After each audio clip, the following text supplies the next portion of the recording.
नमस्कार। आप गजानन माधव मुक्त बोध पर टिप्पणी पर ये जो है एमसीक्यू पीवाईक्यू देख रहे हैं, जो आपका वेस्ट बंगाल टीचिंग टीजीटी में लगा हुआ है। तो सिलेबस के अकॉर्डिंग आप पढ़ रहे हैं, आप प्लेलिस्ट विजिट करके सारा कुछ देख सकते हैं। और ये 10 दिन के अंदर पूरा सिलेबस हम आपका कवर करके जो है एमसीक्यू बेस पे दे देंगे।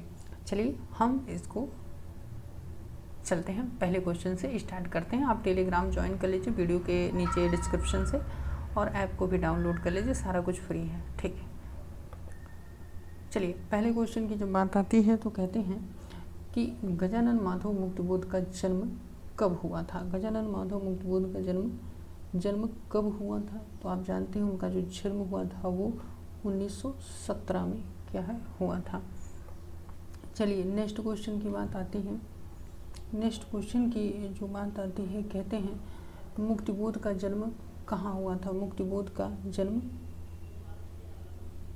कहाँ हुआ था, तो आप जानते हैं जो जन्म हुआ था वो श्योपुर मध्य प्रदेश में हुआ था। नेक्स्ट क्वेश्चन की बात करते हैं तो मुक्ति बोध का प्रमुख काव्य संग्रह कौन सा है। मुक्ति बोध का प्रमुख काव्य संग्रह कौन सा है, तो आप जानते हैं चाँद का मुँह टेढ़ा। चाँद का मुँह टेढ़ा। चलिए मुक्ति बोध किस प्रकार की कविता के कवि माने जाते हैं, तो आप जानते हैं आधुनिक प्रगतिशील व प्रयोगवादी कविता के माने जाते हैं।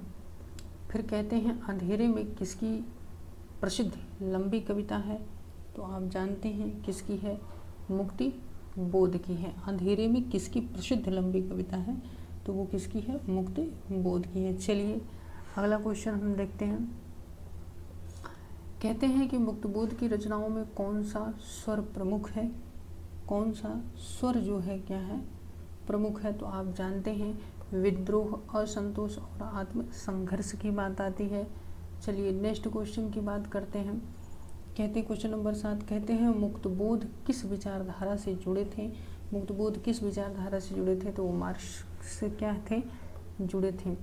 चलिए नेक्स्ट क्वेश्चन की बात आती है, तो कहते हैं कि आप देखेंगे विपात्र किसकी रचना है। विपात्र किसकी रचना है, तो वो आप देखेंगे किसकी है, तो वो मुक्ति बोध की है। किसकी है, मुक्ति बोध की है। चलिए विपात्र किसकी रचना है, मुक्ति बोध की है। नेक्स्ट क्वेश्चन की बात आती है कि मुक्ति बोध की मृत्यु कब हुई थी, तो मुक्ति बोध की जो मृत्यु हुई थी वो 1964 ईस्वी में क्या है, हुई थी। 1964 ईस्वी में हुई थी। चलिए नेक्स्ट क्वेश्चन की बात आती है। कहते हैं कि मुक्ति बोध की मृत्यु कहाँ हुई थी, तो मुक्ति बोध की मृत्यु जो है दिल्ली में हुई थी। मुक्ति बोध की मृत्यु कहाँ हुई थी, तो वो दिल्ली में हुई थी। चलिए नेक्स्ट क्वेश्चन की बात करते हैं। कहते हैं मुक्ति बोध किस पत्रिका से भी जुड़े थे। मुक्ति बोध किस पत्रिका से भी जुड़े थे, तो आप जानते हैं कल्पना पत्रिका से भी ये क्या थे, जुड़े थे। कहते हैं एक साहित्यिक की डायरी किसकी रचना है।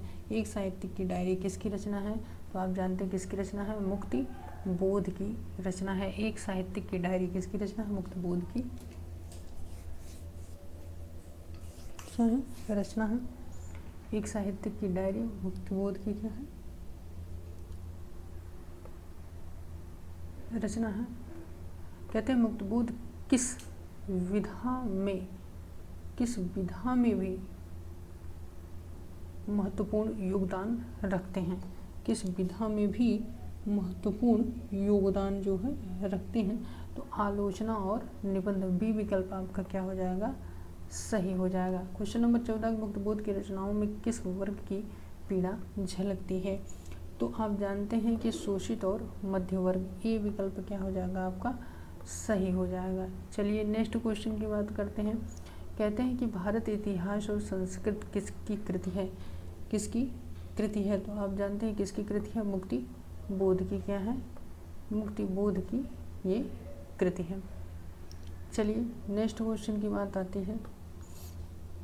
मुक्ति बोध किस काव्य धारा से जुड़े थे। मुक्ति बोध जो है किस काव्य धारा से जुड़े थे, तो आप जानते हैं छायावादोत्तर कविता की क्या आती है, बात आती है।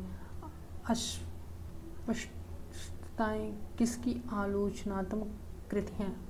अस्पष्टताएं किसकी आलोचनात्मक कृति हैं? तो ये जो है किसकी है? मुक्ति बोध की है। किसकी है? मुक्ति बोध की है।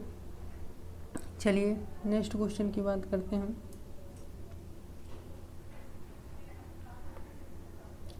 नेक्स्ट क्वेश्चन की बात आती है, तो कहते हैं कि मुक्तिबोध की कविता का मुख्य स्वर क्या है? कहते हैं कि सामाजिक अन्याय के प्रति विद्रोह है। नई कविता आंदोलन के महत्वपूर्ण कवि कौन हैं? तो आप जानते हैं महत्वपूर्ण कवि जो हैं वो कौन है? मुक्तिबोध है। चलिए नेक्स्ट क्वेश्चन की बात आती है। कहते हैं मुक्तिबोध का साहित्य हिंदी जगत में किस कारण अमर है?